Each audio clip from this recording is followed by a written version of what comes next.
আমি যখন ১২ ক্লাসে ফেল হলাম, আমার বাবা আমার জন্য একজন শিক্ষক নিযুক্ত করলেন। তিনি যখন থেকে প্রতি সপ্তাহে আমাকে বাড়িতে পড়াতে আসা শুরু করলেন, তখন থেকেই আমার মায়ের আচরণে কিছু পরিবর্তন দেখতে পেলাম, যা আমাকে ভাবিয়ে তুলছিল। শিক্ষক প্রায় কোনো না কোনো অজুহাতে ঘরের বাইরে যেতেন। একদিন আমি আমার মাকে এবং শিক্ষকের দিকে নজর রাখছিলাম। আমার স্যার আমার মায়ের ঘরে ছিল। তারা অনেক হাসাহাসি করে কথা বলছিল। তারপর যা দেখলাম তাতে অবাক হয়ে গেলাম। একদিন যখন মা কাজের জন্য বাইরে গিয়েছিলেন, আমি বাড়িতে তখন একা ছিলাম। আমি টিউশনের জন্য প্রস্তুতি নিচ্ছিলাম। আমি একটি ছোট ফ্রক পরেছিলাম। সেই পোশাকে আমাকে অনেক সুন্দর লাগছিল। আমি আমার স্যারকে মনে মনে ভালোবাসতাম। যখন টিচার টিউশনে এলেন, তিনি আমাকে বারবার দেখতে লাগলেন। আমার শিক্ষক আমাকে পড়াচ্ছিলেন। হঠাৎ তিনি কিছু সময়ের জন্য আমাকে লক্ষ্য করে তাকালেন, তারপর মৃদু হাসি দিয়ে বললেন, তুমি তো অনেক সুন্দর। তোমার মায়ের মতোই ভালো দেখাচ্ছ। এরপর তিনি আরও বললেন, তোমার মধ্যে সত্যিই কিছু বিশেষ কিছু আছে, যা আমি খুব পছন্দ করি। এই বলে তিনি আমার কাছে এসে বসলেন। তারপর আমি পূজা, ১৭ বছর বয়সী। ছোটবেলা থেকে আমি কিছুটা শান্তশিষ্ট ও সুন্দর মেয়ে ছিলাম। গায়ের রং ছিল একদমই ফর্সা। আমার জীবনে এমন কিছু ঘটে যাবে আমি কখনো ভাবিনি। কারণ আমাকে টিউশন পড়াতে আসা স্যারের প্রেমে পড়ে যাই। কিন্তু সেই স্যার আমাকে আর মা এর সাথে এমন কিছু ঘটে যা আমরা কখনো ভাবতেও পারিনি। বন্ধুরা, আজকের গল্পটা অনেক বেশি স্পেশাল। আশা করছি তোমাদের ভালো লাগবে। গল্পগুলো ভালো লাগলে ভিডিওটি লাইক, শেয়ার এবং চ্যানেলটি সাবস্ক্রাইব করো। সাধারণত আমি কলেজে যাওয়ার কথা ছিল, কিন্তু ১২ ক্লাসের গণিতের কারণে আমার পরীক্ষা ফলাফল খারাপ হয়েছিল। অঙ্কে আমার অনেক দুর্বলতা ছিল, আর তাই আমি সেই বিষয়ে ভালো করতে পারিনি। বাবা কখনো আমার জন্য টাকা দিয়ে সাহায্য করেননি। তার কথা ছিল, তুমি নিজেই পরিশ্রম করো, তবেই তুমি কিছু অর্জন করতে পারবে। কিন্তু বাস্তবতা হল, আমি শুধু এক বিষয়ে খারাপ ফল করেছি, এবং আমাকে সে বিষয়টি পুনরায় পরীক্ষায় বসতে হবে। তবে বাবা আমাকে পুরো বার্ষিক পরীক্ষায় আবার বসতে বললেন, মানে সব বিষয়ে আবার শিখে পরীক্ষা দিতে হবে। গণিত, বিশেষ করে, আমার জন্য ছিল একটি বড় চ্যালেঞ্জ। বাবা এবার একটু কঠোর সিদ্ধান্ত নিলেন। আগে তিনি আমাকে টিউশনে পাঠাতেন এবং আমি কোচিং ক্লাসেও যেতাম। তবে এবার তিনি বললেন, তুমি কোচিংয়ে গিয়ে মনোযোগ দিচ্ছ না, তাই এবার তোমার জন্য বাড়িতে একজন বিশেষ শিক্ষক লাগবে, যিনি শুধুমাত্র গণিত পড়াবেন। বাবার এই সিদ্ধান্ত আমাকে খুব ভালো লাগেনি। তবে আমি কিছু বলতে পারিনি। মা সবসময় বাবার সামনে কোনো কিছু বলতে ভয় পেতেন। এরপর নতুন শিক্ষককে সাহায্য নিয়ে আমি আবার মন দিয়ে পড়াশোনা শুরু করলাম। বিশেষ করে গণিতের প্রতি আমার মনোযোগ আরও বাড়ানোর চেষ্টা করলাম। আমি বাবার সিদ্ধান্তকে সঠিক মনে করতে লাগলাম। কয়েক দিনের মধ্যে আমার পড়াশোনা ও টিউশন শুরু হল। এটি ছিল টিউশনের প্রথম দিন। স্কুল থেকে দুপুর ১২টার দিকে বাড়ি ফিরলাম এবং মা আমাকে বললেন ১টার মধ্যে সবকিছু গুছিয়ে নিতে। কারণ ২টায় আমার টিউশন শিক্ষক আসবেন। সেদিন প্রথমবার আমি শিক্ষকের সাথে দেখা করলাম। তিনি প্রায় ৩০ বছরেরও কম বয়সী একজন যুবক। মা তাকে একটু জল দিলেন এবং তিনি জল পান করার সময় কিছুটা লজ্জিত মনে হচ্ছিলেন। সম্ভবত আমি তার প্রথম ছাত্রী ছিলাম। আমি চাইছিলাম যে আমি গণিত ভালোভাবে শিখি। প্রথম দিন শিক্ষক খুব বেশি চাপ দেননি, তাই আমি একটু স্বস্তি পেলাম। তবে শিক্ষককে দেখে মনে হয়েছিল তিনি খুবই পেশাদার এবং কিছুটা লাজুক প্রকৃতির মানুষ ছিলেন। কিছুদিন ভালোভাবেই কাটল। শিক্ষকের পাঠদান সংগঠিত ছিল, কিন্তু গণিত এখনও আমার কাছে অস্পষ্ট ছিল। টিউশনের মধ্যে মাঝে মাঝে আমি ঘুমিয়ে পড়তে শুরু করলাম। যখন শিক্ষক পানির জন্য ঘর থেকে বের হতেন, তখন হঠাৎ করে আমার ঘুম চলে আসত এবং আমি ১ থেকে ২ ঘন্টা ঘুমিয়ে থাকতাম। শিক্ষক কখনোই আমার এ বিষয়ে কিছু বলেননি বা মার কাছে অভিযোগ করেননি। আমি বুঝতে পারছিলাম যে শিক্ষক সত্যিই ভালো, কিন্তু আমার ঘুমানোর পর অন্য জায়গায় কিছু ঘটছিল যা আমার অজানাই ছিল।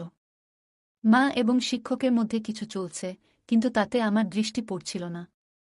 আমি কিছুই বুঝতে পারছিলাম না। আমার চোখের আড়ালে কিছু একটা ঘটছিল। একদিন টিউশন চলাকালীন হঠাৎ করে আমার কাশি হতে লাগল এবং তা বন্ধ হতে চাইছিল না।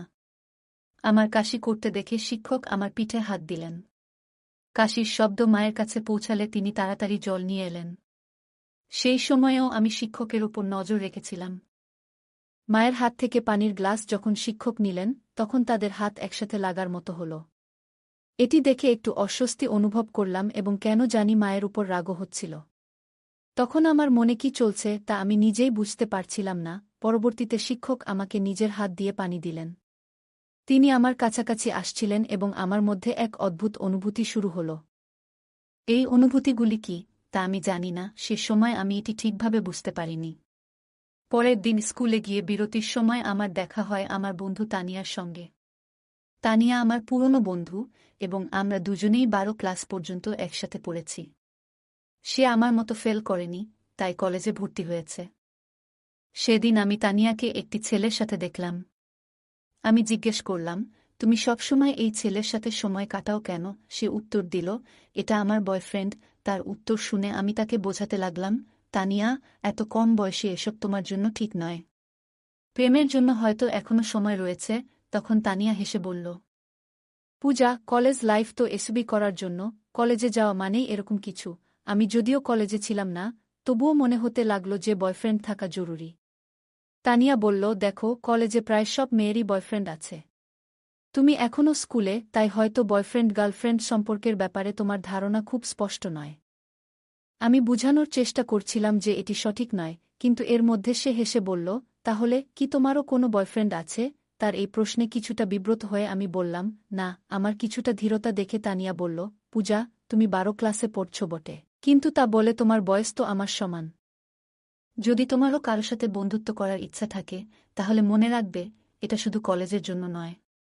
যদি কাউকে ভালো লাগে তবে তার সাথে কিছু সময় কাটাতে ভয় পাবে না। তানিয়ার কথাগুলো আমাকে ভাবাতে লাগল।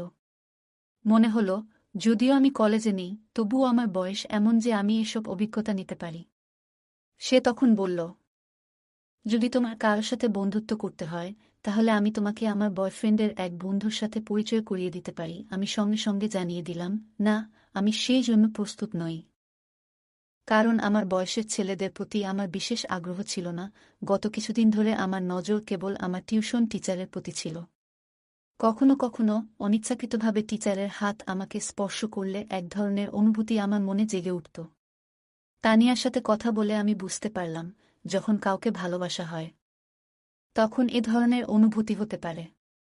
এখন আমি বুঝতে পারলাম যে আমার টিউশন টিচার আমাকে ভালো লাগছে, আর তাদের বয়সের বিষয়টি আমার কাছে অপ্রধান হয়ে পড়ে। আমি সিদ্ধান্ত নিয়েছিলাম, শীঘ্রই আমি আমার অনুভূতি আমার টিচার এর সাথে শেয়ার করব। আমি নিশ্চিত ছিলাম যে সে আমার প্রস্তাব নাকচ করবেন না। কারণ আমার সৌন্দর্য বিশেষভাবে আকর্ষণীয়। সেদিন যখন আমি স্কুল থেকে বাড়ি ফিরলাম, মায়ের কিছু বলার আগেই আমি টিউশনে যাওয়ার জন্য প্রস্তুত হয়ে গেলাম। আমাকে তাড়াতাড়ি প্রস্তুত দেখে মা আমাকে প্রশংসা করে বললেন, আজ তো তুমি দারুণ প্রস্তুতি নিয়ে এসেছ। মা জানতেন না আমি কেন এত তাড়াহুড়ো করেছিলাম। কিছুক্ষণ পরে টিচার যখন আমার বাড়িতে এলেন, আমি শুধু তার দিকে তাকিয়েছিলাম। যখন স্যার আমাকে পড়াচ্ছিলেন, তখন আমার মন পড়ার দিকে ছিল না, বরং আমি তার দিকে মনোযোগী ছিলাম। হঠাৎ তার দৃষ্টি আমার দিকে পড়লে আমি তৎক্ষণাৎ অন্যদিকে তাকিয়ে গেলাম। টিচার বললেন, আমি একটু পানি পান করতে যাচ্ছি। তুমি এই প্রশ্নটা সমাধান করো। আমি মাথা নেড়ে সম্মতি জানালাম, কিন্তু আমার মন পড়ার উপর ছিল না, বরং আমার ক্রাশের দিকে। আমি তাকে মনে মনে ভালোবাসতে শুরু করছিলাম। কিন্তু আমি জানি না এই কথাটা তাকে জানাবো কিভাবে। কিছু সময় পর আমি আবার বিশ্রাম নিতে যাচ্ছিলাম। আমার খুব ঘুম পাচ্ছিল, কিন্তু নিজেকে জাগিয়ে রাখলাম। অনেক সময় পার হয়ে গেল এবং টিচার ফিরে আসলেন না। তাকে ডাকতে বাইরে গেলে দেখলাম সে হলরুমে মায়ের সাথে বসে আছেন। আমার টিচার মায়ের কাঁধে হাত রেখে গল্প করছিলেন, যা আমার কাছে একটু অদ্ভুত লাগল। আমাকে দেখেই সে মায়ের থেকে কিছুটা দূরে সরে গিয়ে বললেন, আমার একটু অলস লাগছে, তাই আমি তোমার মাকে বলেছিলাম আমার জন্য চা বানাতে। আমি মাথা নেড়ে কিছু বললাম না। মা বললেন, ঠিক আছে, আমি চা বানিয়ে নিয়ে আসছি। এই সময়ে তুমি পূজার টিউশন চালিয়ে যাও। আমি চা তোমার ঘরে নিয়ে আসব। টিচার আমার সাথে ফিরে ঘরে এলে আমি তার পাশে বসে কিছু গণিতের প্রশ্ন জিজ্ঞেস করতে লাগলাম। আসলে আমি কিছুই বুঝছিলাম না, কিন্তু ইচ্ছাকৃতভাবে বারবার তার কাছে প্রশ্ন করছিলাম। পড়ানোর সময় টিচার আমাকে একটি সংখ্যা লেখার জন্য বললেন, কিন্তু আমি ভুলবশত সেই সংখ্যা উল্টো লিখে ফেললাম। টিচার ভাবলেন আমি ভালো করে লিখতে পারছি না, তাই তারা আমার হাত ধরলেন এবং আমাকে সঠিকভাবে লিখতে শেখানোর চেষ্টা করলেন। সে যখন আমার হাত ধরেছিল এবং লেখার পদ্ধতি বুঝাচ্ছিলেন, তখন আমার মনে এক অদ্ভুত খুশির অনুভূতি হচ্ছিল। আমার প্রিয় ব্যক্তি আমার খুব কাছাকাছি ছিলেন এবং আমি তার দিকে হাসি মুখে তাকিয়েছিলাম। তখনই মা চা নিয়ে ঘরে এলো। মা দেখামাত্রই টিচার আমার থেকে একটু দূরে সরে গেলেন, যেন মা তাকে শাসন করার জন্য এগিয়ে আসছেন। আমি মা এবং টিচারের সম্পর্কের দিকে বেশি লক্ষ্য করছিলাম না। আমার মন ছিল একমাত্র টিচারের দিকে, ভাবছিলাম কিভাবে তাকে আরও বেশি আকৃষ্ট করতে পারব, কিভাবে আমি তাকে আমার মনের কথা বলতে পারব। পরের দিন টিউশনের মাঝে টিচার আবার পানি খাওয়ার জন্য বেরিয়ে গেলেন। অনেক সময় হয়ে গেছে কিন্তু টিচার ফিরে আসছিলেন না। তাকে খুঁজতে আমি ঘর থেকে বেরিয়ে গেলাম। সেই দিন তারা হলরুমে নেই। মনে মনে ভাবতে লাগলাম তারা আবার কোথায় গেল। আমি মায়ের ঘর থেকে কথাবার্তার শব্দ শুনতে পেলাম। আমি ধীরে ধীরে মায়ের ঘরের কাছে গেলাম এবং দেখলাম দরজা একটু খোলা। দেখলাম টিচার মায়ের সঙ্গে সেখানে বসে আছেন এবং তারা একে অপরের খুব কাছে। টিচারের একটি হাত মার কাঁধে ছিল। এই দৃশ্য দেখে আমি অত্যন্ত হতবাক হলাম, কারণ আমি দেখলাম আমার মা আমার পছন্দের ব্যক্তির সাথে সময় কাটাচ্ছেন। সেই মুহূর্তে আমার মন ভরে গেল রাগে। আমি দ্রুত কিচেন থেকে একটি কাচের গ্লাস জল নিয়ে এসে মার ঘরের সামনে গ্লাসটি জোরে ফেলে দিলাম। ওই শব্দে তারা দুজনই তৎক্ষণাৎ বাইরে এসে পড়লেন। মাকে দেখার পর আমি বললাম, বিপত্তি হয়ে গেছে, গ্লাসটি হাত থেকে পিছলে গেছে। কিন্তু টিচার উল্টো প্রশ্ন করে বললেন, তুমি এখানে কি করছো? আমি সোজাসুজি তাদের দিকে তাকালাম এবং টিচার আমাকে বললেন, তোমার মায়ের মোবাইলের সমস্যা দেখা দিয়েছিল, তাই তোমার মা আমাকে এখানে ডেকেছিলেন। তার ভয়ে ভয়ে কথা বলার ধরন যা বুঝিয়ে দিল যে তাদের মধ্যে এক বিশেষ সম্পর্ক ছিল, যা আমার কাছ থেকে আমার মা আর আমার স্যার লুকাতে চাচ্ছে। কিন্তু আমি তো মার মেয়ে, এবং আমি জানতাম যে আমি আমার মায়ের থেকে বেশি তরুণ ছিলাম। টিচার অবশ্যই আমার প্রতি আকৃষ্ট হতে বাধ্য ছিল। এখন আমার পরিকল্পনা ছিল কিভাবে টিচারকে আকর্ষণ করব। সেই দিন কিছু করতে পারলাম না কারণ টিউশনের সময় শেষ হয়ে গেল। কিন্তু আগামী দিনে আমি নিশ্চয়ই কিছু করার চেষ্টা করব। একদিন যখন আমি টিউশনের জন্য প্রস্তুতি নিচ্ছিলাম, আমি একটি ছোট ফ্রক পরেছিলাম। সেই পোশাকে আমাকে অনেক সুন্দর লাগছিল, আর আমি একটু হালকা করে সেজেছিলাম। যখন টিচার টিউশনে এলেন, তিনি আমাকে বারবার দেখতে লাগলেন। পড়াশোনা শুরু হলে কথার মধ্যে আমি তার হাত আমার পায়ে কাছে রাখলাম। এরপর বেশ কিছু সময় ধরে টিচার তার হাত আমার পায়ের কাছ থেকে সরালেন না। এতে বুঝতে পারছিলাম যে তিনি ক্রমশ আমার প্রতি আকৃষ্ট হচ্ছেন। সেদিন সময় কেটে গেল, কিন্তু প্রতিদিনের মতো টিচার পানি খেতে বা অন্য কোনো কারণে ঘর থেকে বেরিয়ে যাননি। বরং তিনি আমাকে হাত ধরে পড়াতে লাগলেন এবং মাঝে মধ্যে আমার দিকে তাকাচ্ছিলেন। এটি আমার কাছে খুব ভালো লাগছিল। হঠাৎ করে মা এসে যান। যখন তিনি দেখলেন টিচার আমার হাত ধরে পড়াচ্ছেন, তার চোখ বড় হয়ে গেল। মা চায়ের প্রসঙ্গে টিচারকে সেই ঘর থেকে বাইরে নিয়ে গেলেন। আমি স্বভাবতই টিচারের পেছনে চলে গেলাম।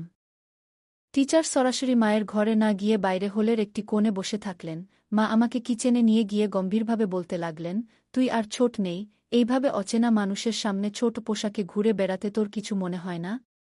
তিনি বললেন, এটি আমার প্রথম এবং শেষ সতর্কতা। মার গম্ভীর মুখের দিকে তাকিয়ে আমার মনে হল তিনি সত্যিই চিন্তিত। আমি চেষ্টা করছিলাম যেন তিনি সতী সাবিত্রী যেভাবে থাকেন, কিন্তু তার বিয়ে হয়ে গেলেও তিনি একজন যুবকের সাথে সময় কাটাচ্ছেন। আমি তখন এমন পোশাক পরেছিলাম যা মায়ের কাছে অশালীন লেগেছিল। যখন আমি কিছু বলতে যাচ্ছিলাম, ঠিক তখনই বাইরে থেকে বাবা ডাকলেন। সেদিন বাবা আগে বাড়ি এসেছিলেন। বাবার ডাক শোনার পর মা এক গ্লাস জল নিয়ে বাইরে চলে গেলেন। সেদিন রাতের ঘটনাগুলি আর কেউ জানত না। ঘুমানোর আগে আমি মায়ের কাছে ক্ষমা চাইলাম এবং বললাম, মা, আমি ভবিষ্যতে স্যারের সামনে এমন কিছু করব না। পরের দিন টিউশনের সময় আসার আগে মা বাজারে যাওয়ার জন্য বেরিয়ে গেলেন। আমি রাতের ক্ষমা চাওয়ার মাধ্যমে মায়ের বিশ্বাস অর্জন করতে চেয়েছিলাম যে আমি আর স্যারের সামনে এমন আচরণ করব না। সাধারণত রবিবারে বাজার হয় এবং মা সবসময় বাজারে যেতেন। আমি ভাবলাম, যদি মা আমার এবং স্যারের মধ্যে কিছু সন্দেহ করেন তবে তিনি বাজারে যাবেন না। তাই আমি আগে থেকেই তাকে সঠিকভাবে বোঝানোর চেষ্টা করলাম, যাতে তার মনে সন্দেহ দূর হয়। আর যেন বাজারে চলে যান। মা বাজারে চলে যাওয়ার পর আমি এবং স্যার বাড়িতে একা ছিলাম। তখন অচিরেই টিচার আমার হাত ধরে আমাকে গণিত পড়াতে শুরু করলেন। তিনি বললেন, আমি জানি তুমি ইচ্ছা করে গণিতে ভুল লিখছিলে, যাতে আমি তোমার হাত ধরতে পারি। তার কথা শুনে আমি হাসতে লাগলাম। তারপর তিনি বললেন, পূজা, তুমি খুব সুন্দর। কি তোমার ধারণা আমি তোমার দিকে নজর দিইনি? তিনি বললেন, আমি তোমাকে একটা কথা বলতে চাই, তুমি তোমার বয়সের তুলনায় অনেক বেশি সুন্দর। এটি সেই সময় যখন প্রেমের কথা বলার জন্য প্রস্তুত হওয়া উচিত। তবে তুমি কেন নিজেকে আটকে রেখেছ? স্যারের কথাগুলো শুনে আমি হাসি চাপতে পারলাম না, কারণ যেটা আমি চাইছিলাম সেটাই তার মুখ থেকে বেরিয়ে এলো। স্যার বললেন, আমি তোমার প্রতি ভালোবাসা অনুভব করি। তিনি আমাকে আলতো করে হাত ধরলেন। আমি জিজ্ঞেস করলাম, স্যার, কি সত্যিই আপনি আমার প্রতি প্রেম অনুভব করেন? আমিও আপনাকে ভালোবাসি। কিন্তু একটা প্রশ্ন আছে, আপনি কেন প্রতিদিন কোনো না কোনো বাহানা তৈরি করে মায়ের ঘরে যান? আপনাদের মধ্যে কি কোনো সম্পর্ক আছে? আমার প্রশ্ন শুনে স্যার হাসলেন এবং বললেন, পূজা, তুমি কি মনে করো আমি তোমার মার প্রতি আকৃষ্ট? একদম নয়। আমি তো প্রথম থেকেই তোমার প্রতি নজর রেখেছিলাম। আমি দেখতে পেয়েছিলাম যে তুমি আমাকে ভালোবাসো কিনা। কিন্তু তোমার মায়ের কারণে আমি আমাদের সম্পর্কটি গোপন রাখতে চেয়েছিলাম, যাতে তিনি সন্দেহ না করেন। আমি ভয় পেয়েছিলাম যে যদি আমি তোমার সামনে আমার অনুভূতির প্রকাশ করি, তাহলে তুমি বিপর্যস্ত হয়ে যাবে, এ কারণে কিছু বলিনি। পরে ধীরে ধীরে তিনি আমার কাছে আসতে শুরু করেন এবং আমাদের মধ্যে প্রেমের সম্পর্ক গড়ে উঠতে থাকে। হঠাৎ করে আমার ঘরের দরজা জোরে খুলে যায় এবং সেখানে মা চলে আসেন। তাকে দেখে আমি একটু অবাক হলাম, কিন্তু একই সঙ্গে জানতাম যে আমি কোনো ভুল করছি না। আমি শুধু একজন বন্ধুর সাথে সময় কাটাচ্ছি। মা আমার কাছাকাছি এসে স্যারকে দূরে সরিয়ে দিলেন এবং বললেন, ভালো হয়েছে, আমি যদি মোবাইলের দিকে নজর না দিতাম, তাহলে হয়তো তোমার এবং এই মানুষের সত্য আমার সামনে এসে যেত না। ব্যাগে মোবাইল না থাকার কারণে আমাকে আবার বাড়িতে ফিরতে হলো। প্রিয়া, এত কম বয়সে তোমার। আমি জানি আমি গতকালই তোমাকে সতর্ক করেছিলাম, কিন্তু আজকে তুমি আবার সেই অবস্থায় পৌঁছে গেছ। স্যার মার সামনে আমাকে ভুল প্রমাণিত করার চেষ্টা করছেন। স্যার মাকে বললেন, বেশ কিছু দিন ধরে তোমার মেয়ে বেশ কিছু অদ্ভুত কাজ করছে। আজকে সে নিজেই আমার সঙ্গে এই বিষয়গুলো নিয়ে আলোচনা করতে এসেছে। মাকে বলতে দেখার পর আমি বাধা দিলাম এবং বললাম, মা, এই লোকটির কথায় বিশ্বাস করো না। আমি তোমার শপিং ব্যাগে থেকে তোমার মোবাইল বের করেছিলাম, যাতে তুমি অর্ধেক পথে ফিরে এসে সত্যটা জানতে পারো। এটি আমি ইচ্ছাকৃতভাবে করেছি, যাতে তুমি বুঝতে পারো এই ব্যক্তির আসল চেহারা কি। আমি বললাম, এই টিউশন শিক্ষক আমাদের বাড়ির 2 মহিলার সঙ্গে এক ধরনের অসৎ ব্যবহার করছে। তুমি তার প্রেমে পড়তে পারো, কিন্তু আমি না। আমি কয়েকবার তোমাদের দুজনকে একসঙ্গে দেখেছি। তাই আমি এই সব ঘটনাকে সাজিয়েছি, যাতে তোমার কাছে এই লোকটির সত্যি মুখোশ খুলে দিতে পারি। যখন স্যার পড়াতে আসেন, ঠিক তখন আমি মায়ের মোবাইলে ভিডিও রেকর্ডিং শুরু করে দিই এবং সেটি ঘরের এক কোণে রাখি। যে কোনো কিছু তিনি মায়ের সম্পর্কে বলতেন, সবকিছু সেই মোবাইলে রেকর্ড হয়ে গিয়েছিল। যখন মা সেই ভিডিওটি দেখলেন, তিনি বুঝতে পারলেন যে স্যার তাদের সাথে প্রতারণা করছেন। মা সেই নালায়েককে পুলিশে দেওয়ার হুমকি দিলে তিনি সেখান থেকে পালিয়ে গেলেন। এরপর মা বললেন, পূজা, আমি অনেক ভুল করেছি, আমি জানি। কিন্তু আমি কি করব? তোমার বাবা আমাকে তেমন সময় দেন না। যেদিন তোমার টিউশন শিক্ষক বাড়িতে এসেছিল, সেদিন থেকেই তার সাথে আমার কথা বলা শুরু হয়। তখন আমি মনে করেছিলাম সে আমার মন বুঝতে শুরু করেছে। তার মিষ্টি কথায় আমি এমনভাবে আবদ্ধ হয়ে পড়েছিলাম যে তার স্বার্থপর প্রেমকে আমি সত্যিকারের মনে করতে শুরু করেছিলাম। আমি তো এতটাই তার প্রেমে মজেছিলাম যে তোমার কথা পর্যন্ত ভুলে গিয়েছিলাম। মা আরও বললেন, আমি সেই নালায়েকের সাথে বিয়ে করার কথা ভাবছিলাম, কিন্তু জানতাম না যে তার তোমার প্রতি এমনই ঘৃণ্য দৃষ্টি রয়েছে। সে আমার সাথে প্রেমের নাটক করে, কিন্তু তোমার সাথেও সময় কাটানোর চেষ্টা করছিল, এটি আমি বুঝতে পারিনি। তোমার বাবা সবকিছু করেন, যখন আমি যা কিছু চাই তা দেন, কিন্তু শুধু অর্থ দিয়ে একটি সম্পর্ক চলে না। ভালোবাসা ও মতবিনিময়ও প্রয়োজন। কিন্তু আমাদের মধ্যে তো এসব কিছুই ছিল না। এই কারণে যখন আমাকে অন্য একজনের কাছ থেকে একটু ভালোবাসা পেলাম, আমি তাতেই গা ভাসিয়ে দিলাম। আমি সত্যি খুব বড় একটি ভুল করেছি। মা যে ভুল বুঝতে পেরেছিলেন। আমিও স্যারের প্রেমে পাগল হয়ে পড়ছিলাম। কারণ আমার বন্ধুরা, তানিয়া, আমাকে নেতিবাচক বিষয়গুলো সম্পর্কে ভালোভাবে শিক্ষা দিয়েছিল। তানিয়া আমাকে প্রেমের প্রকৃতি সম্পর্কে জানিয়েছিল। কিছুদিন পর সে আমাকে তার ব্রেকআপের গল্প শুনিয়েছিল, যেখানে তার আগে প্রেমিক মিষ্টি কথাবার্তার মাধ্যমে তার কাছে নেতিবাচক আচরণ করেছে এবং পরে সমস্ত সম্পর্ক ছিন্ন করে ফেলে। যে মেয়ে আমাকে প্রেমের অর্থ বোঝাল, সেই মেয়ে আমাকে প্রেম এবং প্রতারণার মধ্যে পার্থক্য বোঝাতে সাহায্য করেছিল। তানিয়া যা জানিয়েছিল তা শুনে আমি সতর্ক হয়ে উঠলাম, এবং এই কারণে আমি মা এবং নিজেকে ওই নালাজুক টিউটরের নজর থেকে রক্ষা করতে পারলাম। ওই ঘটনায় মা আমার সঙ্গে প্রতিজ্ঞা করেছিলেন যে তিনি আর কাউকেই তার অনুভূতি শেয়ার করবেন না। আমিও ঠিক করেছি যে আমি কাউকে অপ্রয়োজনীয় বিষয়গুলোতে জড়িয়ে পড়ব না। আমি মনোযোগ দিয়ে পড়াশোনা করব এবং বাবার স্বপ্ন পূরণ করব। প্রিয় বন্ধুরা, এটা মনে রাখা জরুরি যে জীবনের একজন সঙ্গীর ভালোবাসা কেবল অর্থের উপর নির্ভর করে না। সময় মতো সঙ্গীকে সময় দেওয়া এবং তাদের অনুভূতিগুলো বোঝা জীবনের একটি মৌলিক প্রয়োজন। প্রত্যেক সঙ্গীকে এটি বুঝতে হবে, নইলে যদি হঠাৎ কোনো তৃতীয় ব্যক্তির সামনে আপনার অনুভূতি প্রকাশ করেন, তাহলে ওই ব্যক্তি এটি সুবর্ণ সুযোগ হিসেবে নিতে পারে। ভালোবাসা পাওয়ার জন্য কিছু কথা বলাটা গুরুত্বপূর্ণ, কিন্তু এটি কোনো যুদ্ধ নয়, বরং সঙ্গীর প্রতি সত্যিকারের ভালোবাসা। যে কোনো পরিস্থিতিতেই ভালোবাসা তাদের কাছেই প্রকাশ করতে হয়। জীবনে অনেক সময় আমরা সহজে মানুষের কথায় বিশ্বাস করে ফেলি, কিন্তু গুরুত্বপূর্ণ যে আমরা সব সময় সতর্ক থাকতে পারি। যে ব্যক্তি আমাদের খুব কাছে আসতে চায়, তার উদ্দেশ্য কি তা বোঝা অত্যন্ত জরুরি। ভালোবাসা শুধু মিষ্টি কথায় বা বাহ্যিক আচরণে নয়, বরং এটি ভিত্তি করে একে অপরের প্রতি বিশ্বাস, শ্রদ্ধা এবং আন্তরিকতার উপর। ভালোবাসা কখনো প্রতারণার মতো হতে পারে না, আর সম্পর্কের মধ্যে সৎ ও খোলামেলা থাকা উচিত। যে কোনো পরিস্থিতিতেই নিজের সম্মান এবং আত্মমর্যাদা রক্ষা করা অত্যন্ত গুরুত্বপূর্ণ। কখনো এমন কোনো পরিস্থিতি তৈরি হলে যেখানে আমাদের সম্মান বা নিরাপত্তা হুমকির মুখে পড়বে, তখন তা থেকে বের হয়ে আসতে হবে। এখানে স্যারের আচরণ ছিল প্রতারণামূলক, তবে মা প্রথমে তা বুঝতে পারেননি। গল্পটি আমাদের শেখায়, প্রেম এবং সম্পর্কের মধ্যে স্পষ্ট পার্থক্য থাকা উচিত।